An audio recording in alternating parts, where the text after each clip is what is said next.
નમસ્કાર મિત્રો, દેશ અને દુનિયાના સૌથી મોટા સમાચારમાં આપનું સ્વાગત છે। તો આજના તાજા સમાચાર મેળવવા માટે વિડીયોને અંત સુધી જોતા રહો અને આવા જ દરરોજના સમાચાર સૌથી પહેલા મેળવવા માટે આ ચેનલને સબસ્ક્રાઇબ કરવાનું ના ભૂલતા। તો મિત્રો આજના પ્રથમ સમાચાર વિશે વાત કરીએ તો ચોમાસાની તારીખ જાહેર થઈ ચૂકી છે અને આ વર્ષે ચોમાસું નબળું રહેવાની હવે 100% આગાહી સામે આવી ગઈ છે। ત્યારે ગુજરાત રાજ્યમાં નૈઋત્યનું ચોમાસું હવે 1.5 મહિના જેટલો સમય પણ બચ્યો નથી। તેની વચ્ચે કેરળમાં ચોમાસું હવે 15 દિવસની અંદર એન્ટ્રી લઈ લેવાનું છે, એટલે કે ભારતમાં ચોમાસાની શરૂઆત 15 દિવસમાં હવે થઈ જવાની છે અને ગુજરાત પહોંચતા ચોમાસાને હજુ 1.5 મહિના લાગી જશે। અમલાલ પટેલે ચોમાસાની તારીખ પણ આપી દીધી છે આજે અને હવામાન વિભાગે જે છે તે મિત્રો માહિતી આપી છે તે અનુસાર ગુજરાત રાજ્યની અંદર આ વર્ષે ચોમાસું ખૂબ નબળું જોવા મળવાનું છે। તો ખેડૂતો માટે જે છે તે ખાસ કરીને સૌથી લેટેસ્ટ અને નવી માહિતી આવી રહી છે, ચોમાસાને લઈને કમ્પ્લીટ અપડેટ છે, તેના વિશે વિસ્તારથી જાણવાના છીએ આજના મહત્વના વિડીયોની અંદર। સૌથી પહેલા મિત્રો જોઈએ તો છેલ્લા 1 મહિનાથી વાતાવરણમાં જે છે તે સતત પલટા જોવા મળી રહ્યા છે। લગાતાર કમોસમી માવઠા શરૂ રહ્યા છે દિવાળી પછી, આની અસર જે છે તે ચોમાસા ઉપર ચોક્કસ જોવા મળશે। આ વર્ષે ચોમાસું 8 થી 15 જૂન વચ્ચે જે છે તે શરૂ થશે ગુજરાત રાજ્યની અંદર તેવી આગાહી દર્શાવવામાં આવી છે, એટલે કે હજુ 1.5 મહિના જેટલો સમયગાળો ગુજરાતમાં ચોમાસાને લાગી જશે। બીજા નંબર ઉપર મિત્રો તમને જણાવી દઈએ તો આ વખતે છે નૈઋત્યનું ચોમાસું જે છે તે ખૂબ જ નબળું રહેવાના આસાર છે, કારણ કે ઓફિશિયલ હવામાન વિભાગે જે અપડેટ આપી છે તે મુજબ આ વર્ષે ચોમાસું જે છે તે રિપોર્ટ અનુસાર ગુજરાતમાં માત્ર 93% જોવા મળશે, એટલે કે સામાન્ય ચોમાસાથી પણ નબળું રહેવાની સંભાવના છે। તો મિત્રો આ વખતે જે છે તે ચોમાસું છે તે ખૂબ નબળું છે, તો એ પ્રકારે ખેડૂતોએ તૈયારીઓ રાખવી પડશે અને આ જે ચોમાસું નબળું રહેશે તેની સીધી અસર ખેતી અને અર્થતંત્ર ઉપર પડશે, કારણ કે સામાન્ય કરતાં પણ નબળું રહેવાની ચોમાસાની આગાહી છે। મિત્રો છેલ્લા 5 વર્ષથી જે છે તે ગુજરાતમાં ચોમાસું નબળું રહ્યું નથી। છેલ્લા 5 વર્ષથી વધારે જ વરસાદ આવી રહ્યો છે, પરંતુ આ વર્ષે હવામાનમાં જે પલટાઓ આવી રહ્યા છે અને લાનીનો જેવી ઇફેક્ટને આધારે ચોમાસું નબળું રહેવાની આગાહી વ્યક્ત કરવામાં આવી। ત્યાર પછીના મહત્વના સમાચાર જોઈએ તો ઈરાનની ખાડીમાં મોતનું તાંડવ। જી હા મિત્રો, સૌથી મોટા સમાચાર ઈરાન અને ઇઝરાયલ વચ્ચે સાથે અમેરિકા વચ્ચેનું જે યુદ્ધ ચાલી રહ્યું છે, તો ઈરાન અને અમેરિકાનું યુદ્ધ હવે વધારે ઉગ્ર બની રહ્યું છે અને હવે તો ઈરાનની ખાડીની અંદર એટલે કે સ્ટેટ ઓફ હોર્મુઝની અંદર મોતનું તાંડવ જોવા મળશે, કારણ કે બંને દેશ હવે ફરીથી તૈયાર છે। પહેલા તો મિત્રો યુદ્ધ વિરામની ઘણી બધી વાતો અને ચર્ચાઓ કરવામાં આવી, પરંતુ આ બધી વસ્તુ ફેલ ગઈ છે અને વળી પાછા બંને દેશ આમને સામને આવી ગયા છે અને હવે યુદ્ધ માટે બંને દેશ બાહો ચડાવી છે। ત્યારે શું સમાચાર છે યુદ્ધને લઈને તેના વિશે વાત કરીને આની અસર તમારા ઘર અને તમારા રસોડા સુધી પડવાની છે ને શું અસરો છે યુદ્ધની તેના વિશે પણ આગળ વાત કરીએ। તેની પહેલા જોઈએ તો શું થયું આજે, તો અમેરિકા અને ઈરાન વચ્ચેની જે યુદ્ધ છે તેની શાંતિ મંત્રણા નિષ્ફળ ગઈ છે, એટલે કે જે શાંતિ માટે અને યુદ્ધ વિરામ માટે મિટિંગ બોલાવવામાં આવી હતી એ નિષ્ફળ ગઈ। ત્યાર પછી હવે લગાતાર જે છે તે અમેરિકા ધમકાવી રહ્યું છે ઈરાનને અને ઈરાન પણ હવે વળતો પ્રહાર કરવા માટે તૈયાર છે। ત્યારે ઈરાને મિત્રો શું માહિતી આપી છે, તો આજે ડોનાલ્ડ ટ્રમ્પે જે છે તે હોર્મુઝને મુક્ત કરવા માટે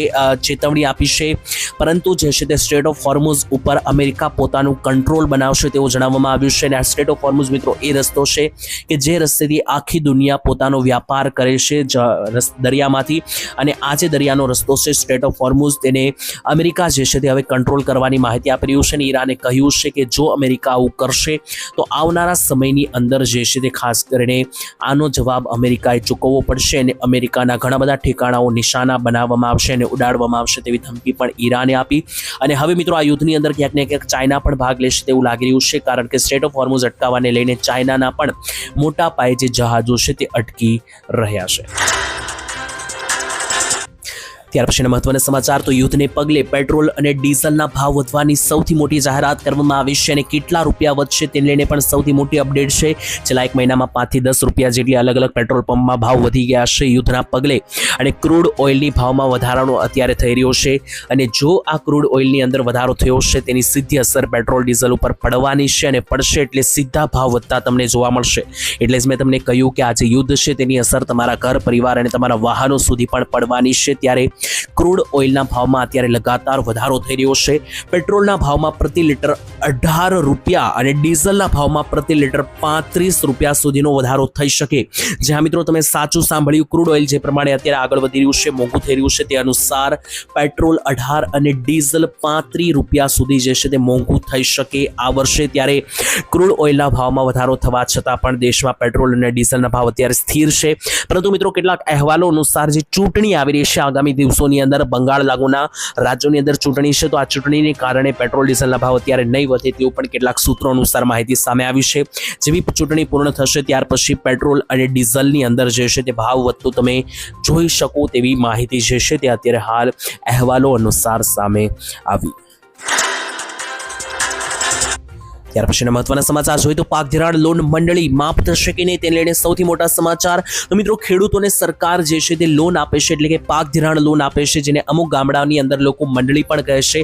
અને હવે આ મહિનાથી જે છે તે લોકો પોતાની મંડળીની નવાજૂની કરવાની શરૂ કરશે, એટલે કે જે મંડળી લીધેલી હોય, જેટલી લોન લીધેલી હોય એટલા રૂપિયા તમારે બતાવવાના પડશે અને તમારે વ્યાજ પણ આપવું પડશે કે જે સરકાર તમારા ખાતામાં ઓલરેડી જમા કરશે. તો આ જે મંડળી છે તેને લઈને સૌથી મોટા સમાચાર. ત્યારે ઘણા બધા લોકોએ માંગ કરી છે કે આ પાક ધિરાણ લોન અને મંડળી જે છે તે સરકાર માફ કરે. તો ગુજરાતની અંદર શું આ વસ્તુ થશે કે નહીં તેના વિશે વાત કરીએ તો સરકાર મિત્રો ખેડૂતોને કેસીસી યોજના અંતર્ગત પાક ધિરાણ લોન આપે છે, જેને મંડળી પણ કહેવામાં આવે છે. તો ખેડૂતોએ 50,000, 60,000 કે 2 લાખ રૂપિયા અને અમુક ખેડૂતોએ તો 5 લાખ રૂપિયા સુધીની મંડળી લીધેલી છે, પાક ધિરાણ લોન લીધેલી છે. અને આ જે લોન છે મિત્રો મફત તમને આપવામાં આવે છે 0% વ્યાજે, એટલે કે તમારે વ્યાજ તો ભરવાનું હોય છે પરંતુ એ વ્યાજ સરકાર પાછું તમારા ખાતામાં નાખી દેશે. અને હમણાં જે છે મિત્રો મહારાષ્ટ્રની અંદર સરકારે નિર્ણય લીધો કે કૃષિ લોન જે છે તે 2 લાખ રૂપિયા સુધીની માફ કરવામાં આવશે. અને આની પહેલા તેલંગાણા જેવા રાજ્યોની અંદર આ લોન માફ પણ કરેલી છે. તો એટલા માટે હવે ગુજરાતના ખેડૂતો પણ માંગણી કરી રહ્યા છે કે ગુજરાત રાજ્યની અંદર પણ આજે મિત્રો પાક ધિરાણ લોન અને કેસીસી એટલે કે મંડળી છે તે માફ કરવામાં આવે. તો હવે જોવાનું રહેશે કે ગુજરાતમાં માફ થાય છે કે નહીં, કારણ કે બીજા ઘણા બધા રાજ્યોની અંદર સરકાર આ રીતના નિર્ણયો લઈ રહી છે, પરંતુ ગુજરાતમાં શું થાય છે તે ખાસ આગામી દિવસોની અંદર જોવાનું રહેશે. ત્યાર પછીના મહત્વના સમાચાર જોઈએ તો ગામડે ભ્રષ્ટાચાર ઘટાડવા માટે સરકારે લીધો સૌથી મોટો નિર્ણય. તો મિત્રો, ગામડા અને શહેર વિસ્તારોની અંદર ભ્રષ્ટાચાર જે લગાતાર વધી રહ્યો છે, તો એના માટે હવે તમે પોતે જાતે મિત્રો તમારા ગામમાં ભ્રષ્ટાચાર થઈ રહ્યો છે કે નહીં તે ઘરે બેઠા જાણી શકશો. અને જો ભ્રષ્ટાચાર થઈ રહ્યો હોય, તમને ખબર હોય કે તમારી આસપાસ અને તમારા ગામડાની અંદર કોઈ પણ પ્રકારની આવી ભ્રષ્ટાચાર નીતિ ફેલાવવામાં આવી રહી છે, તો તમે તાત્કાલિક તમે પોતે મિત્રો ફરિયાદ નોંધાવી શકો અને તમારી ફરિયાદનું સમાધાન પણ આપવામાં આવશે. જ્યાં મિત્રો ઘણીવાર આપણને પ્રશ્ન થાય છે કે સરકાર ગામના વિકાસ માટે લાખો કરોડો રૂપિયા આપે છે, છતાં પણ રસ્તાઓ કેમ બનતા નથી અને ગામની હાલત કેવી રીતના કફોડી છે, પીવાના પાણીની પણ સમસ્યા કેટલાક ગામોમાં હોય છે. ત્યારે જો સરકાર તો રૂપિયા આપે છે પરંતુ કામ શા માટે થતા નથી, તમારા મનમાં પણ જો આવો પ્રશ્ન હોય તો ગામના વિકાસના પૈસા ક્યાં વપરાય છે, કોણ ખાઈ જાય છે, તેની સમગ્ર માહિતી મિત્રો તમે જાણી શકશો ઘરે બેઠા. આ મિત્રો જે ભ્રષ્ટાચાર થઈ રહ્યો છે તેને પહોંચી રહેવા માટે સરકાર એપ્લિકેશન પણ જાહેર કરી છે. તમે ઘરે બેઠા તમારા મોબાઈલના માધ્યમથી હવે મિત્રો આ જાણી શકશો, કારણ કે ગુજરાતમાં પંચાયતી રાજમાં આવેલી ડિજિટલ ક્રાંતિએ હવે સામાન્ય નાગરિકના હાથમાં સત્તાનું રિમોટ આપી દીધું છે. જે આ મિત્રો ઈ ગ્રામ સ્વરાજ નામનું એપ્લિકેશન છે, તમારા મોબાઈલ ફોનની અંદર આ એપ્લિકેશન તમારે ડાઉનલોડ કરવાનું રહેશે અને તમારા ફોનના માધ્યમથી તમે ઈ ગ્રામ સ્વરાજ નામના એપ્લિકેશનથી તમારા ગામની જે ગ્રામ પંચાયતની ગ્રાન્ટ કેટલી છે તે જાણી શકશો. એટલે કે તમારા ગામડાને કેટલી ગ્રાન્ટ મળી છે, એટલે કે કેટલા રૂપિયા સરકારે વિકાસ માટે આપેલા છે, કયા રૂપિયા ક્યાં વપરાણા છે અને વપરાયા હશે તો કયા કામમાં પણ વપરાયા હશે, બધી વસ્તુ તમે ઈ ગ્રામ સ્વરાજ નામના એપ્લિકેશન ઉપર જાણી શકશો. અને જો મિત્રો એમાં લખેલું મેન્શન કરેલું આવે કે પૈસા તમારા ગામમાં એટલા આપેલા છે ને એટલા રૂપિયા વપરાયેલા છે, ને જો તમને એવું લાગે કે આ પૈસા ખરેખર તમારા ગામમાં વપરાયા નથી, ભ્રષ્ટાચાર ફેલાવવામાં આવ્યો છે, તો તમે અહીંયા કમ્પ્લેન એટલે કે ફરિયાદ પણ કરી શકશો. અને ખાસ મિત્રો આ જે ડેટા છે તે ઓફિશિયલી છે, તેના ઉપર પણ કોઈ છેડછાડ કરી શકશે નહીં. તો આ રીતના મિત્રો હવે તમામ લોકો જે છે તે પોતાના ગામમાં કેટલા કરોડો અને લાખો રૂપિયાની ગ્રાન્ટ મળે છે ને પૈસા ક્યાં વપરાય છે એ ગામડાના દરેક લોકોનો જાણવાનો અધિકાર છે, માત્ર સરપંચનો નથી. દરેક લોકો જાણી શકશે એપ્લિકેશનના માધ્યમથી. ત્યાર પછીના સૌથી મોટા સમાચાર ખાસ કરીને જોઈએ તો ભારત અને ઈરાનની દોસ્તી જે છે તે લગાતાર યથાવત જોવા મળી. જ્યાં મિત્રો અત્યારે જે યુદ્ધ ચાલી રહ્યું છે ત્યારે આખા દુનિયાની અસર સ્ટ્રેટ ઓફ હોર્મુઝ નામના રસ્તા ઉપર છે કે જ્યાંથી તેલ, પેટ્રોલ, ડીઝલ અને એલપીજી ગેસ સિલિન્ડર નીકળે છે. અહીંયા મિત્રો અઢળક દેશોના જહાજો ફસાયેલા છે અને ભારતનું એક નવું જહાજ પણ અહીંયાથી નીકળી ગયું છે. અને ઈરાને બાંહેધરી આપી દીધી છે કે ભારત દેશ જે છે તે તેમનો એટલે કે ઈરાનનો મિત્ર છે અને ભારતને જે છે તે સ્ટેટ ઓફ હોર્મુઝ વાપરવાની છૂટ પણ આપી દેવામાં આવી છે. જે હા દર્શક મિત્રો તમને જણાવી દઈએ તો ખાસ કરીને ઈરાન અને અમેરિકા વચ્ચે યુદ્ધ ચાલી રહ્યું છે, તેની વચ્ચે ઈરાને સ્ટેટ ઓફ હોર્મુઝ નામનો રસ્તો બ્લોક કર્યો છે અને અહીંયાથી કોઈ પણ દેશના જહાજોને જવા દેવામાં આવી રહ્યા નથી, પરંતુ ભારતીય જહાજોને સ્ટેટ ઓફ હોર્મુઝ પાર કરવામાં અમે મદદ કરીશું તેવું ઈરાને કહ્યું છે.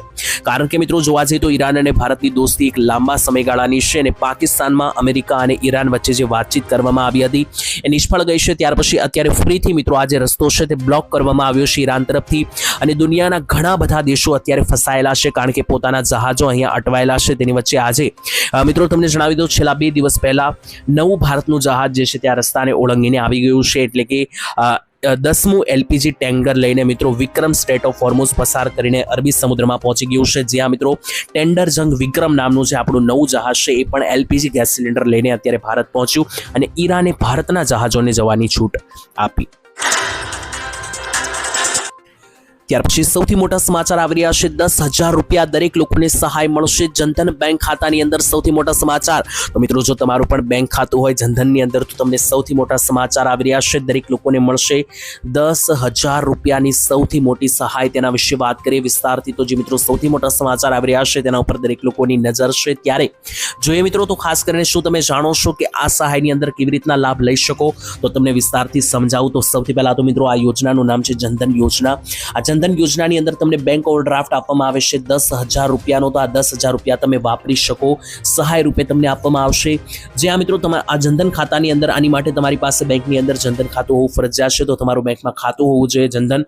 અને આ યોજનાની અંદર પહેલા સરકાર 5,000 જ આપતી હતી, પરંતુ હવે 5,000ની બદલે 10,000 રૂપિયાની સહાય આપવામાં આવશે ઓવરડ્રાફ્ટ રૂપે. ઓવરડ્રાફ્ટ એટલે શું એ તમને ના ખબર હોય તો તમારા ખાતામાં 10,000 રૂપિયા હોય કે ના હોય છતાં પણ તમને સામેથી આપવામાં આવશે અને ઓવરડ્રાફ્ટ ગણવામાં આવે છે.